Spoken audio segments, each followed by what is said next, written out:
What's up YouTube? Today's video I'm going to do a little bit of a showcase of the bossing potential and trying out some of the aspirational content for this league. Now this league has been quite a pleasant surprise in that it's been pretty fun to do because there's been a lot of stuff that you can min-max your character and have it be useful for, because your character can then try to take on these challenges that normally there's no way you would ever be able to take on. And Simulacrum is one of those things that they added, and it is extremely hard, and even for this build. And I do have a lot of damage, but let's just say you need a lot more than like 15 to 20 million damage in order to do this. But I was able to finish all content on this build. I was able to do the Feared, I was able to do Maven, and they're all pretty fast. And the main reason is we were able to bump up our damage a lot. And even for Simulacrum, I feel like Simulacrum is pretty much a DPS check, unless you're so tanky that you can just tank everything and then you can just AFK. But the easiest way for us to defeat Simulacrum is just scale our damage high enough so that you can one-shot Kosis or Omniphobia before they're able to do any real moves. And the nice part about this build compared to other builds that cap out at like 30 to 40 mil is that we can go beyond that. And I think right now some of the top lightning strike profiles for Berserker I think was like around 35 mil already. And I know someone who actually completed a wave 30 Simulacrum, but I was actually able to get to wave 30 on this build, and I think my DPS is only around like 20 to 25 mil. So it's definitely doable on this build once you min-max the build fully, and I do think that you can do it relatively consistently. But there are some chaos res issues. I was also able to test out a mage blood belt, and it was pretty interesting to see how that worked. But I'm going to go over the gear upgrades I make, and then I'm going to go over the play style of the build and some tips and tricks I learned with Elusive, and then I'm going to showcase some bossing footage from Maven and the wave 30 and 29 of the Simulacrum. Now the gear has actually changed a fair amount for my build, and first and foremost we got a new weapon finally. Now this claw is actually a miracle claw in terms of how easy it was to craft, because I got lucky, and a lot of times it's better to be lucky than to have a lot of currency. If you can find a mage blood on the ground, it's better than having 100x in the stash. So basically I just got a claw. It had this enchant on it. I got it pretty cheap. I threw essence, the deafening essence of zeal. I got 30% on it, and I bought a fractured suffix for I think it was 2.5x, and I think I got lucky. I think I bought it for 4x, and I got lucky. I hit the 30% fracture. So now all I did was I spammed essences, which is the T1 cold essence, until I got either T1 or T2 fire or lightning damage, and then after that I had an open prefix because I node off the other things. And then it was the fun part, which was prefixes cannot be changed, and then you use a veiled chaos orb to try to hit a veiled mod, and I got lucky, and I end up hitting the veiled mod of 36 to 40% crit multi while a rare or unique enemy is nearby, which is extremely strong. And I decided to craft on pen a YOLO exalted crit chance onto it. So this makes this weapon extremely strong, even for raiders, because the crit chance is kind of nice. The crit chance actually goes up to 19%, so it does help out a little bit if you aren't able to max out your brittle. So the helm, don't look at the helm, it is a travesty. I did write out the cost of all my gear, and let's see if I actually have it anywhere here. But I wrote out the cost of all my gear, and I think the helm was actually the cheapest item. So claw around 15x, helm 35c, amulet 20x, red blade banner 20c, chest 1 exalt, ring 2 exalt, and 55c for mark of the elder, boots 5 exalts, gloves 15 exalts, and headhunter 100 exalts. So altogether a total of 160x for the character at the moment. And this amulet, so this amulet is a lot more expensive now. I think I bought it for 20x. I'm not really sure how much it is. Let's see. So there's actually this bug. So if you have a window over your PoE and you do this, it won't work. So this is at 50x or so, but I bought it at 20x, so I don't really know what this real price is. You can see that the price varies a lot, and it really just depends on what someone wants to sell it at. But this amulet is definitely best in slot for this build and is actually insane. As you can see, my gem is level 4 almost. And one of the things you can do in Simulacrum is you can level up these gems, because you can see here, this gem level 1 is pretty cheap, but then once you go to level 6, it becomes a lot more expensive. So you can make like 2 to 3x per gem that you level up, and I think the initial investment is pretty low. But now we have this Red Blade banner. So there's Red Blade banner. I got strength requirement and lightning res, so this actually helps out with the lightning res a lot. So otherwise I wouldn't be lightning res capped. But we can also try to get higher lightning res. I think this roll actually goes up to 30%. Now this ring here, like I said yesterday, I got lucky and exalted it and got the lightning res. But I actually ended up crafting strength and int. Now the reason behind that is since we're using added lightning damage gem, we need a lot of intelligence. So this gem already requires 120 int. So that's why I decided to craft on int. And since I didn't need over like 125 int for now, I decided to go with strength too, so I can get a little bit of life and melee physical damage from strength. Actually, never mind, you don't even get life because the brass dome makes it so that strength provides no bonus to maximum life. So I decided to troll myself. Now this piece, I bought a corrupted brass dome that's 2 levels plus 2 to socketed projectile gems. Now the nice part about this chest is the tainted chromatic actually does not respect what's it called, the required level. So even though it's a strength base, you can easily chrome this to green, green, green, blue. And that's actually a pretty nice part about using the tainted chromes. So I spent like 30 chromes, tainted ones, to get these colors. And plus 2 projectile gems was actually kind of disappointing. It only added around, I think 5% damage, and I thought it would be a lot higher. However, I spent 8x on it, but I sold my old chest for 3x or 4x, so it's not too big of a loss for 5% damage increase. So Mark of the Elder is the same thing. I haven't really divined it for the percent life because the damage rolls are so high on it. And the Headhunter, I did try on a Mage Blood today, and the Headhunter probably, I mean, I don't really use it for bossing, but for the Nemesis farming, the maps, this belt is pretty much unbeatable. So this is my bossing belt. This belt is honestly not good for bossing because it doesn't have weapon elemental damage. So pretty much just use this for some chaos res. So here is the one item that I actually spent a lot of money crafting. So I don't know if you remember my old gloves, which had strike, additional, frenzy, and like 6 armor. So what I ended up doing was I reforged remove non-influence and add influence. So I removed the armor. I think I added on fizz damage over time multi, which is an influence suffix. And then after that, I crafted on life and I bought a bunch of reforged keep prefixes until I got fire res. And then I decided at that point it was good enough. I would just multi-mod, craft on attack speed, and got fire res. So pretty good craft. I'm pretty satisfied with it. I wish I had some harvest divines because it's pretty hard to divine items without harvest divines that give you lucky rolls, and this roll is actually pretty bad as I could be having a lot more fire res. Now next up we have this boots. Now the boots are really bad. You could be having 10% pen if you haven't killed recently, which is definitely the enchant I'll go for. But what I'm looking for right now is I want to get tailwind and elevated tailwind, elevated onslaught boots, but they need to have like a high resist. So I'm going to be expecting to spend a lot of money on this boots unless I craft it myself and sell off the bricks until I get a high resist roll. But basically, the nice part about these boots is you can actually get movement speed and cannot be chilled. And that actually helps out a lot because chill is actually really bad. If you're chilled, you actually end up doing like 30% less damage. Now the flasks, I use Starlight Chalice because it gives me exposure, 10% pen. Also gives me increased effect of non-damaging ailments. And the ward is not too bad. So I prefer using this flask right now. I think it actually comes out on on POB as the highest DPS flask. And I use the Amethyst flask for bossing a little bit. I did roll it with reduced effect of curses because LE weakness was putting me at too low. But you could also use, I think I was using a Jade flask before, so that's why I have a flask swap I guess right now, depending on if there's any chaos damage.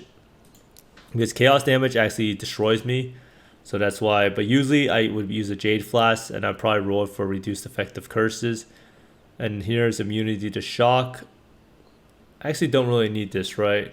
Yeah, I don't really need immunity to shock, but I guess reduced effective shock also works. So ideally, if you actually had this, you could probably take another Pantheon instead of 60% reduced effective shock. But Pantheon, Soul of the Brine King, I got everything here. I got reduced effective chill, stun and block recovery, cannot be frozen. And then here I got cannot be blinded and cannot be maimed. And they're pretty easy. You pretty much just capture the boss soul it with the divine vessel and then go turn it into sin in act 10 or whatever. So here we have the immunity to bleeding granite flask. So this is immunity to bleeding and corrupted blood. And here is our high DPS Quicksilver, which is reduced charges, and then 17% attack speed during flask effect, which actually ends up being a pretty big DPS boost, substantial, 82,900 to 91k. So basically you can see here this gear is getting pretty expensive, but there's still some pretty big upgrades. The next pieces I'm looking to get is definitely the boots, the helm, and then I'm going to try to fix up my gems and get Awaken Multi-Strike, and also a higher level Vol Lightning Strike instead of level 20 with no quality. But I'm actually very glad about the weapon that I was able to get. And now I'm going to go over the passive tree real fast. A lot of people have some questions. I did get this Dagger Mastery over here, which gives you Elusive, grants 40% multi. And this one here, Claw Mastery, is skill supported by Nightblade at 40% increased effective Elusive. Accuracy Mastery here reduces the amount of mana for precision. If I had an Enlighten, I could probably drop this. Elemental Mastery, 40% increased effect with non-damaging ailments, and crit is 50% increase of non-damaging ailments you inflict with critical strikes. And here I use Glorious Vanity, so I do not actually take EE on the tree. This is Immortal Ambition that grants us Overleech. So the name Ahuana dictates what the keystone will become, and then the number dictates what these nodes will change into. So this node I have right here is lightning damage and pen. Now here, resistance mastery, I have all res and chaos res. The reason behind that is I actually not capped without this node. So maybe I can drop this later on. I am using a thread of hope here instead of inspire learning. And I'm able to get this node here, one with nature. And I'm also able to get this node down here before Primeval Force, which gives us a lot of res or a lot of damage, and then this node over here, which gives us +2 pierce. So eventually, if I get anomalous Vol Lightning Strike, I'm going to try to drop this and then drop a Thread of Hope, then use an actual life and resist or attack a multi-jewel. So over here we have the life mastery, 10% life, and then here fortify mastery, and this is how we get fortify. And this is the large cluster we're using, and this is pretty much the best. Feed to fury, fuel to fight, martial prowess. And this is how we actually leech mana. Attack damage leeches mana. And Seekers of Suffering over here. This is our Warcry cluster with Lead by Example, Warning Call. Lead by Example makes it so every time we Warcry we gain Onslaught, and here Warning Call.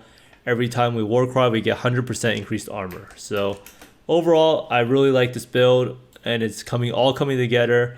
I had tested out Rite of Ruin a little bit because someone really wanted me to test it out. It ends up being around the same damage as Blitz if you have 60 Rage, but I think Blitz will end up scaling a lot better. But this node is pretty good. If you wanted to try it out, I did spec it purely because I wanted some stun immunity while doing Simulacrum. But I do still recommend Blitz charges as it will scale harder in the end. But now let's move on to Elusive and why it's so good. So while bossing, something interesting comes up, which is how do you get more survivability? And the way you get more survivability is with this node over here.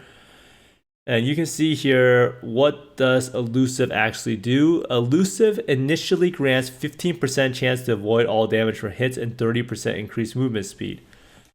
So if you already have an Elusive buff, you cannot gain Elusive again. So that means that the buff will slowly run down all the way to 0%. And then our Nightblade support gem grants us 138% critical strike multiplier for skills supported by Nightblade.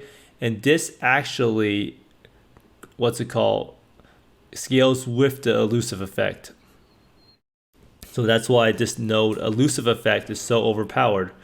Now let's see if we can test it out in a map real fast. Let me put in a random map, and then we can see how Elusive actually ends up working, because Elusive is a very, very important concept to use. So you can see here I have Withering Step on my bar, right? Here for a dig. And what Withering Step does is it gives you a new elusive. It removes the existing elusive before granting a new elusive buff. So you can see here it grants a new one, and then if you use any skill, it cancels out the elusive, right? And then it's a short cooldown of 3 seconds. So what this means is, let's not use the Withering Step right away. Let's go into the map, attack a few mobs, and see what happens. So let's see. You attack some mobs. So once you crit with the Nightblade support gem, you will get an elusive buff, or you'll just one-shot the mobs and not be able to get it. Okay, so you can see here the elusive buff slowly runs down, right? It will run down all the way to 0%. So this means that when you attack again, you will not have the 190% increased effect of the multi from Nightblade, and you won't have the chance to avoid stuff. So what you do is you spam Withering Step, so you remove it and you reapply a new elusive right away. So you reapply one to 90%, and then as soon as it comes back up again, you respam Withering Step. So what this means is that you're always able to keep your range between like 160 to 210%, instead of allowing it to drop down all the way to 0. So you remove it and then you can apply a new one, and then the Withering Step goes up, you remove it, and immediately you apply it again. So whenever you're attacking, it'll always be around 130 to 210%, instead of allowing it to drain all the way down to 0%. And what this means is that your character becomes infinitely tankier because you're around this elusive effect that's at almost 150 to 200% increased effect, meaning that you have what, like 40% chance to avoid attacks, and you also move an incredible amount faster. So 15% chance to avoid all damage from hits. So if you have like 200% effect on that, then I think is that triple? I'm not 100% sure if that's the way it works in this game, but basically this also ends up scaling your crit multi from the Nightblade support gem, so you will do more damage, you'll stay alive longer, and you'll also move faster. So it's very important to press Withering Step on cooldown so that you can reset your elusive buff, so you can keep the percentage within 150 to 210%. But it might seem annoying, but the way you play this is you just end up mashing these two keys over and over again. So when I play the game, I pretty much just am mashing D and W to press up Withering Step and what's it called, Berserker on cooldown, and then left click is on General's Cry. So this build does have a lot of buttons to press, but in the end you're pretty much just walking around spamming Berserk and Withering Step and then attacking as fast as possible. And then when you meet a boss, you want to put down your totems, use Vault Lightning Strike, and then that's about it. So even though it's a little bit complicated to play the character, the pain pays off, and the character is probably one of the strongest and most fun League starters I've ever played.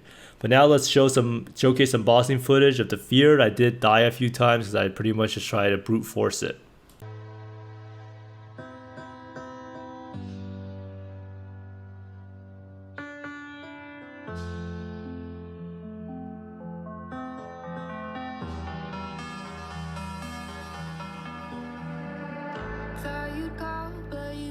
So I'm sitting here, thought I heard my phone ring, but it disappeared. Guess I'm just losing my mind again. I tell myself to breathe in, but the darkness hung its teeth in, and its mind has got me thinking.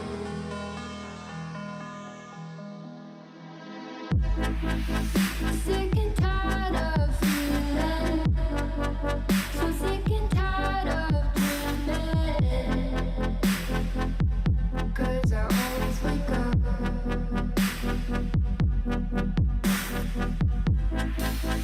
sick and tired of believing that this pain will never end. Oh, I've had enough.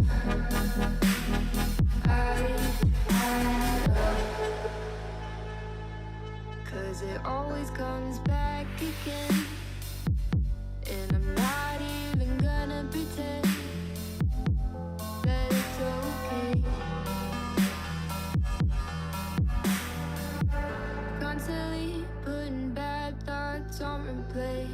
I really don't like living life this way, but I know that these things will never change. Tell myself to breathe in, but the darkness sun gets deep in, and its mind has got me thinking.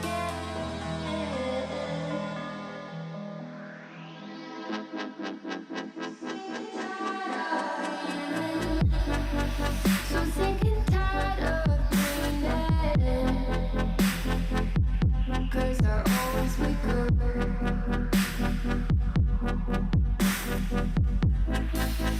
Sick and tired of believing that this pain will never end. Oh, I've had enough. I've had enough. Here we go again. You're my friend. You're my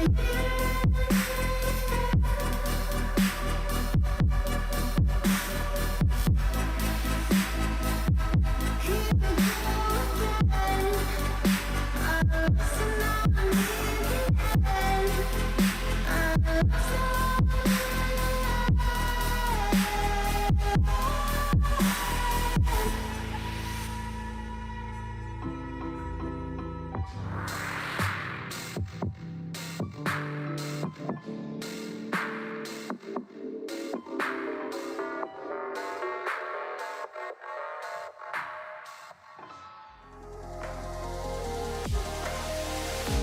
Settle down in the place of dreams, float away in the scenery. Take a backpack of what you need. Let's explore the world we see. All the dangers have been made up. You believe what they say. Through the heartache, I would stargaze. No invasion today. We've come this far, through wind and rain alone. So take your chances to embrace the waterfall.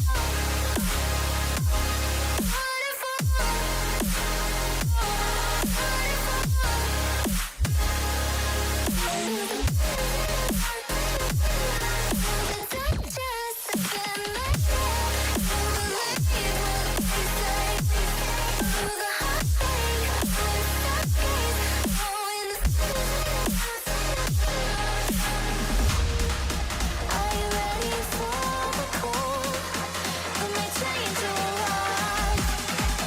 Are you ready for a heartbeat? Bring it.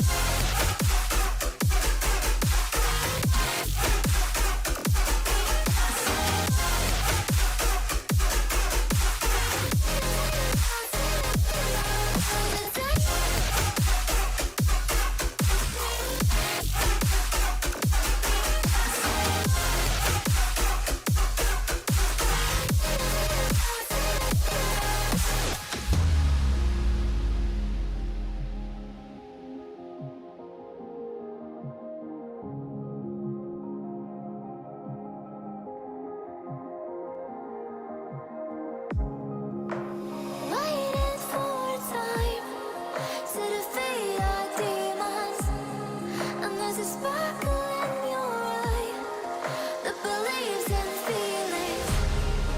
You can find a paradise within your heart.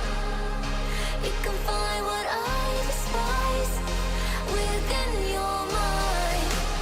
All the dangers have been made up. You believe what they say. Through the heartache, I would stargaze. No invasion today. We've come this far, through wind and rain alone. So take your chances.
Anyhow, I hope you all enjoy the wave 29 and 30 simulacrum. I did get to wave 30, and I do know this build is capable of doing it because someone I know killed it with this exact same build, but he does have 40% more damage than me, or 30 to 40% more damage. Fear is an absolute joke on this build. Once you reach like critical DPS thresholds, this build will just absolutely annihilate bosses. I did also try a Chayula Flawless Stone. I didn't really showcase it. Basically, the fight was pretty easy, but because of the fact that I have negative or barely positive chaos res, the fight was quite rough. And that's part of the reason why I actually used the Amethyst Flask. But hopefully this little lesson about Elusive and how strong the Elusive buff actually is will help you guys out. Having this ability to get like 30 to 40% of the avoiding damage of all hits is absolutely huge and will help you survive a lot more. And it will also make the character do a lot more damage because you have a lot more crit multi, and you also move a lot faster, allowing you to clear the maps faster. But thanks for watching, everyone. Let me know in the comments down below if you want to see some different thing, maybe a claw crafting explanation more in depth or something like that. But today's thing is just going to be about elusive effect, and that the bossing on this character is super solid, and it's pretty much coming close to rivaling the Eternity Shroud Lightning Strike Berserker. But thanks for watching, everyone. I hope you find more mirrors and exalts than I do, and see you next time. Bye.